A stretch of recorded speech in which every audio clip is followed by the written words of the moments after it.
Okay, so we have mulberry trees here, and they're very difficult to pick because they're very tall. As you can see, my husband's over there judging me. Anyways, they're very tall and they're very hard to pick unless you have a ladder, and my kids really like to pick. So my husband saw a viral hack of trying to pick mulberries, and we're going to show you today to see if it works. We'll do it together. Okay.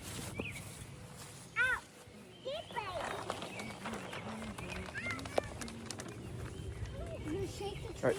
Hey, stand over there, buddy. Stand in there. Back up, Mom. Ready? Ready. All right, Mom, back up. Go this way, everybody, a little bit. Oh, it does work. That's your plan? Yeah, that's my plan. Is that better than picking them? I think it's easier. But you're wasting all the... No, you're not. What? You're not wasting nothing. You're wasting... Look at it. A lot of those are not ready. It's okay. Okay, guys, get up. Mom's just not... Go ahead, Dad.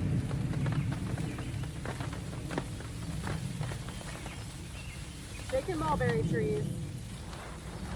Here you go. What do we think? I think it's pretty good. Yeah. Hey, guys! There's a ton of them over there. All right. All right, let's do it. Okay, so we did it. Let's see how we did.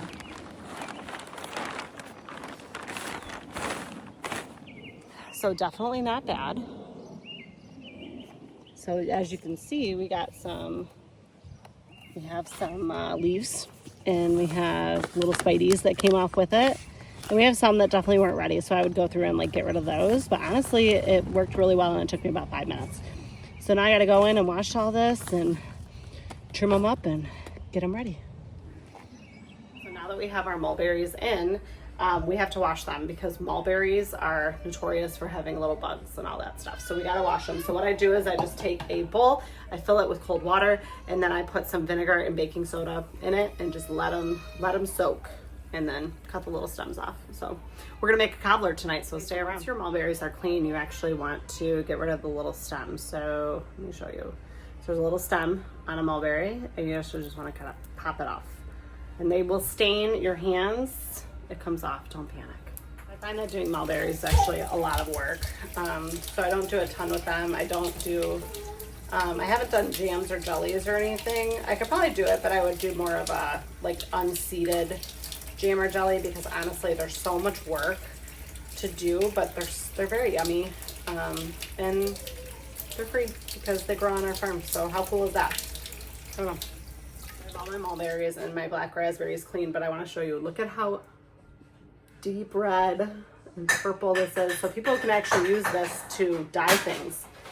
You can hear my kids in the background, but to dye things. So you can use this, and people actually like dye tea towels and stuff like that in here, which is kind of cool. So, you know, not artificial.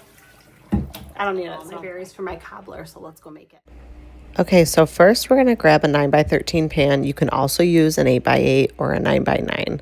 You're going to put a stick of butter in the pan, and you're going to preheat your oven to 350 and just pop that pan right in the oven. This is going to melt the butter. While you're doing that, you're going to gather the rest of your ingredients, which is a cup of flour, and you're just going to put that in, as well as a tablespoon of baking powder. I use all-purpose flour, by the way, so all-purpose flour is just fine. And you're going to put a tablespoon of baking powder in with the flour. You can blend that up a little bit if you need to. You're also going to add just a teaspoon of salt. That will add a little bit of the extra flavor. Make sure your butter is unsalted, by the way. But I use Redmond real salt. You can use kosher salt, whatever kind of salt that you have, Himalayan salt. Just make sure that it's ground salt and not, sea salt or anything like that. To that, you're going to add a cup of sugar, and you're going to just stir it around so that it gets nice and blended together. This is actually the best cobbler, you guys, and it's so easy and it's very hands-off. To that, you're going to add 3/4 of a cup of milk, and you're just going to mix that up. It's kind of going to be the consistency of pancake batter, and I use a whisk, but mix it up really good to make sure it's all combined. You can add whatever kind of fruits you want to this cobbler. There's no telling all the recipes that you can make. I make this different all the time, and it's whatever I have on hand. And it's nice because you don't have to add the extra sugar or anything. The only amount of sugar in this is what you make it. So I only use the cup of sugar, and that's it. I add a little bit of cinnamon. That's completely up to you. If you want to add it, you can. And I also add a little splash of vanilla extract just in to give it a little bit of extra flavor. And you're just going to blend that together.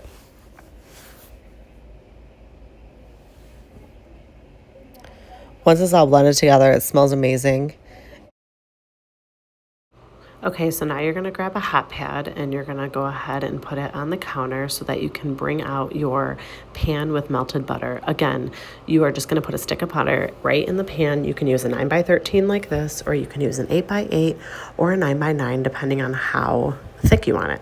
Then you're just going to put the contents of the whisked ingredients right into the pan. Don't worry about it. Just try and get everything that you can into the pan, and you're going to want to try and spread it out. It doesn't have to be perfect, and it definitely does not have to be blended into the butter. You just kind of want to put it all around, but as it bakes, it's going to blend together, and you won't have to worry about if it's not mixed together. Then you're going to go ahead and add your fruit. So I'm adding the mulberries that we picked, as well as some black cap raspberries that I have on my farm. You can add whatever fruits that you want. If you have blueberries in the kitchen, use that. Whatever it is that you want to add, as much or as little as you want. I like my cobbler very fruity, so I add a lot of stuff. I'm also going to add some peaches. Canned peaches work really good. I actually canned these last year, so just going to add that into there as well for some extra peach and berry flavor. So my kids were asking for this, so we're going to try it. Then what I do is just use my fork and swirl it up. That way the peach and the berries kind of get combined, so you don't have to worry about anything. This is an optional step. If you don't want to stir it up, you don't have to. I prefer to kind of blend mine together with a fork so that it gets all incorporated.